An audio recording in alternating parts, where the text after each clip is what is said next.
Here's how I managed to hatch a headless horseman super duper fast, how to bypass the new massive nerf for the Cauldron, how to take advantage of the jack-o'-lantern to earn hundreds of more spooky eggs every single day, a new pet that is way better than the mooncat and how to take advantage of it, as well as a few more tips and tricks for this event and the macro I mentioned in my last video. If you enjoy this video, find it useful, or just want to stay updated on all the best leaks, tips, tricks, and methods for Grow Garden, don't forget to hit that subscribe button to be part of the first 100K, and we are getting really close, so there is not much time left. That being said, sit back, relax, enjoy the video, and I hope you find it useful.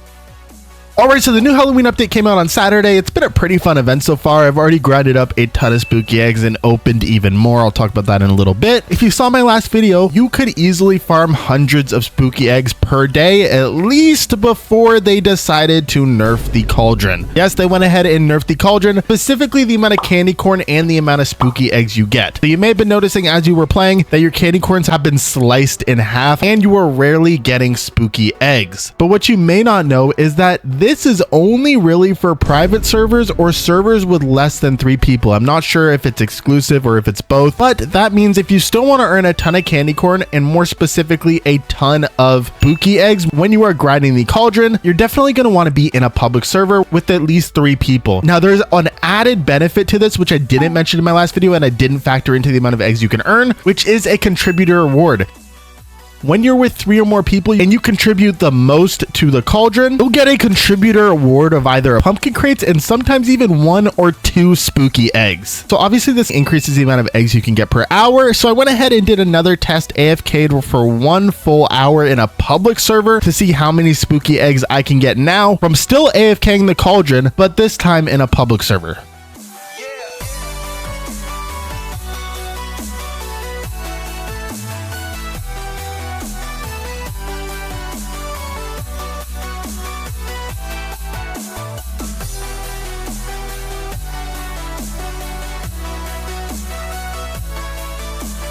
Wow, so in 1 hour, even after the nerf, just for making that slight change, I still got 19 spooky eggs. Considering I got 20 spooky eggs in 1 hour before the nerf during my last video, as long as you're in a public server with a few people, you will still be earning pretty much the same amount of spooky eggs. And just for reference, 19 spooky eggs in 1 hour is over 450 spooky eggs every single day. And this is like the simplest macro in AFK there is. That being said, there's actually more you can do to earn a ton of spooky eggs, which I completely neglected in my last video because I thought it was honestly not worth it, and that is the jack-o'-lantern. Now, this is actually an incredibly OP addition into the game, and if you didn't already know, all you need to do is donate Halloween plants or Halloween mutated plants, so anything that has a Halloween mutation. I think there's only 3 or 4 mutations that work, and you'll get either a scare, candy corn, Halloween crates, or spooky eggs. Each time you get a spooky egg, you get 2 at a time, same as the Halloween crates and the candy corn. So to show you how OP it is, I went ahead and got a ton of bludgeoned mushrooms, which are a Halloween crop. You can go ahead and buy them from the spooky seed shop, build up my inventory, and then spent 10 minutes submitting all of the mushrooms I could to the jack-o'-lantern in the middle here. And as you can see in this time lapse here, I ended up gaining a total of 20 spooky eggs from 10 minutes of playing. You can do this every 2 hours. So just from doing the jack-o'-lantern every 2 hours, that's easily over 200 spooky eggs per day, which is pretty insane. Now, yes, the rarity of the plant and the variant of the plant also affects the rewards you're getting. It's not a significant buff, but if you donate a transcendent rarity plant like the Great Pumpkin, I've seen people get 2 times the amount of spooky eggs. Instead of getting 2, they got 4 from 1 Great Pumpkin. Keep in mind, you can also use other transcendent plants like bone blossoms or maple resins and get those with Halloween mutations as well. However, I think it's just best to use any of the shop seeds that you get. At the very least, just use a ton of bludgeoned mushrooms that grow super fast and you can water them to grow really fast. And then as you build up poison apples and other stuff like that, place them on your garden and use those to donate as well. So you could end up getting upwards of 300 and 400 spooky eggs a day by getting those increased rewards from using a higher rarities and higher variant plants. So putting that together, the new best strategy to earn as many spooky eggs, candy corn, and pumpkin crates as you can during this event is 100% going to be farming that new jack-o'-lantern every 2 hours using a full inventory of Halloween crops. At the very minimum, use bludgeoned mushrooms. They're super fast and you can get them really easily from the shop. And then whenever you can, go ahead and farm the Cauldron, maybe AFK it using the AFK method I mentioned in my last video. But to bypass the new nerf and earn basically the same amount of rewards that you were earning before the nerf, make sure you are in a public server with at least 3 people. And you can also manually buy spooky eggs every hour from the market, or also add that into the AFK macro like I showed in the last video to add an extra 50 or so spooky eggs every day. Now, if you are going to be AFK in the cauldron, I'd recommend you do what I do, fill up your garden with a ton of high rarity plants, and then whenever you do come back, go ahead and do the jack-o'-lantern. You don't have to do the jack-o'-lantern every 2 hours, but when you AFK for long enough, probably like 6 or 7 hours, you will get vampy mutations on all of these and you'll be able to donate them. However, if you do plan on doing it every 2 hours, you probably won't get enough Halloween mutations to actually donate these, so you will have to use Halloween plants like blood-dried mushrooms and other stuff, which, like I mentioned earlier, there's not a huge difference. You'll maybe miss out on like 100 or 200 spooky eggs a day, which is not a ton in the grand scheme of things. But the cauldron and jack-o'-lantern together, using all the tips and tricks that I just mentioned, will easily earn you hundreds of spooky eggs per day, and at max efficiency, if you're AFKing the cauldron all day and you're doing the jack-o'-lantern every 2 hours, you'll easily be able to earn over 500 spooky eggs per day based on the amounts that I got from the 2 different time lapses that I showed earlier. Now, there's something else I want to talk about that not a lot of people have been talking about, and that is a new pet inside the spooky egg that pretty much dethrones the mooncat. Not only is it obtainable and not too hard to hatch right now, it is much easier to use and can scale past the multiplier of a mooncat. And of course, the pet I'm talking about is the black cat. Now, first off, this thing hatches with pretty high kgs. You can easily hatch a pretty big one really easily. This is only age 4. And if you see its ability here, at age 4, it already has a 1.3 times multiplier. Compare this to a similar size mooncat, which has a multiplier of 1.59. All you really need to do is add a couple toys to the black cat, and you're already at a 1.66 times multiplier. Obviously, this is age 5 as well. The other one's age 30, so this can scale really well. And yes, it is better than the shroomy, because the shroomy can only give a size multiplier of 1.5. Now, not only is it easy to get the black cat and higher kgs of the black cat, for mooncats, it's really hard to get multiple of them to sleep in the same spot, especially without pancakes or pet leads. And with them, it's still really tough to get all 7 mooncats in the same spot. But for the black cat, its ability specifically has it go nap near a witch cauldron's cosmetic. Now, you can get this from the new pumpkin crate. It's only a 5% chance. And once you get it, every single one of those black cats will guaranteed be sleeping in this area. So not only can the multiplier go higher than a mooncat, you can have 7 of them guaranteed sleep in the same spot, meaning every time you try to grow something massive, you'll always get a huge multiplier, bigger than you'll ever get trying to do with mooncats or shroomies. All right, let's go ahead and test it out on the bone blossom and see just how big of a bone blossom I can get on the first try.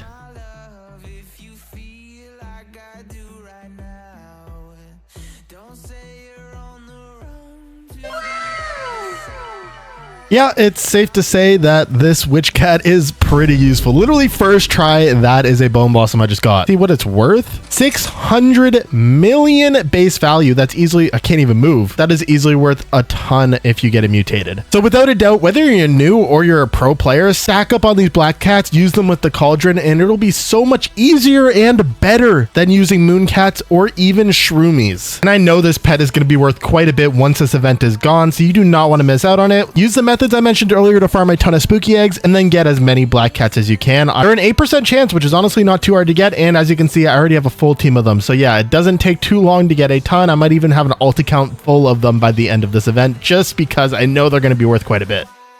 Now, yes, I've already spent some time grinding this event and have managed to hatch myself the headless horseman. So I thought I might as well go over how you can hatch one as fast as possible. Obviously, farm the event for those spooky eggs using the methods mentioned earlier, but getting the spooky eggs is not the issue. Actually, hatching as many as possible is going to be your main bottleneck because it is a 1 out of 200 chance. So definitely, if you want to hatch a headless horseman as fast as possible, focus on your egg upgrades. Make sure you max this out. Trade for some level 75 pets. They're really not expensive at all. And focus on Garden Ascension. If you didn't know, you can get 5 extra egg capacity slots from spending Ascension coins. So I'm now heavily focusing on this until I max it out. But as you can see, I can currently hatch 10 eggs at a time, meaning every 4 hours I can hatch 10 spooky eggs. But more importantly, because this event doesn't require any specific pet teams, you should be AFKing with a hatching team. Now, I would definitely recommend using some bald eagles. They help when you're hatching a ton of eggs at a time, as well as at least 1 blood kiwi for that egg hatch speed. But I did also look into the Sunnyside chicken. Apparently, it does also add some egg hatch speed as well. So if you have a ton of those, use those. But regardless, just focus on a full team of egg hatch speed pets and just keep coming back as often as you can, placing down eggs and hatching until you get that headless horseman. Trust me, being able to hatch upwards of 10 to 15 eggs at a time every 2 to 3 hours because of those egg hatching pets. Unless your luck is absolutely horrible, you'll easily be able to hatch multiple of these headless horsemen as fast as possible, which you'll definitely want to do because their value is obviously dropping every single day. Now let's talk about the Headless Horseman itself. It's a pretty interesting pet. The chinchilla does seem to actually work on it, but it cannot be mimicked. However, it gives a 6% chance at a nightmare mutation. Now, believe it or not, the nightmare mutation is a 0.22 times multiplier on the passive, while rainbow, which used to be the best passive mutation, is only a 0.2x. So not only is this a significantly better chance to get the nightmare mutation at a lower pet level, it's also better than the rainbow mutation. And because nightmare is exclusive to the Headless Horseman, this pet is going to be worth a lot, especially in a couple of months. The other mutations themselves are also not too bad. Some of them help you gain XP as well, which is nice because obviously it'll help you level it up and mutate it again as fast as possible. And other ones do provide other passive boosts as well, which are not horrible. So the Headless Horseman itself is not too bad. I want to do a little more testing with it, might make a few shorts on it, but it's definitely worth getting and will definitely be worth a lot. That's why you want to hatch as many eggs as you can as fast as you can. So I want to quickly address a few things from my macro video. A lot of people were commenting about the earthquake and how it messes up your camera, or specifically grabbing plants and submitting them to the cauldron. As long as you keep your camera as close as you possibly can while you are running the macro, since the menu is always in the same spot on your screen no matter your camera angle, and the camera doesn't move too much when it's super close, the earthquake won't affect it as long as you keep your camera close. The only part that may get affected is the Halloween market, but obviously you can come back every once in a while, check on your macro and adjust it if you need to. Now also for people who are on iOS or Mac, unfortunately, I don't have either of those devices, so I've never really had to discover a app or software to use. If you have any suggestions, drop them in the comments for all those iOS and Apple people. But if you do find a software that works for your device, just copy the macro loop. Just do everything I did in my last video, but using that software. It's a super easy macro, so it's super replicatable on literally any software that allows you to click in multiple places or record a macro. Now, the last thing I want to talk about is a possible huge change coming to Grow a Garden, which has to do with the map. So the devs on Discord asked if we would want a server size set to 4 so that there's only a need for 4 gardens. I don't know why the server size is already set to 5 when there's 6 gardens. That's a little strange. But if they do set it to 4, they are going to also get rid of the extra 2 plots, meaning there's going to be a ton more room for the other 4 plots on the map, not only getting every garden on average closer to the gear shop and the pet shop, but also giving you a lot more room to plant plants and build in your garden. So it does look like we might be getting a huge change to the overall Grow a Garden map. Nothing too massive, but it definitely will be noticeable and will probably affect the way your garden looks and the amount of stuff you can actually do in your garden. And I think it would be really nice. There is a ton of unused space on this map, and by getting rid of 2 gardens, you're opening up a lot of space for the other 4 plots. But let me know what you think about this possible pretty big change to the map. So yeah, that was a ton of different things. Basically everything you need to know after the first 2 days of this event, how to avoid the nerf, a new pet that you should definitely be focused on obtaining, how you can hatch eggs as fast as possible to get the horseman as fast as possible, a big change coming to the Grow a Garden map, and just everything you might want to know that's going on in Grow a Garden right now so that you can farm this event effectively and just stay up to date. And I do just want to give a quick shout out to Jace. Thank you so much for your support. I'm glad these videos could help you out. If you enjoyed this video, found it useful, or just want to stay updated on all the best leaks, tips, tricks, and methods for Grow a Garden, don't forget that subscribe button. We are so close to 100k. I really appreciate all the support. You guys have absolutely blown me away. But with that all being said, I hope you all have an amazing day and good luck gardening.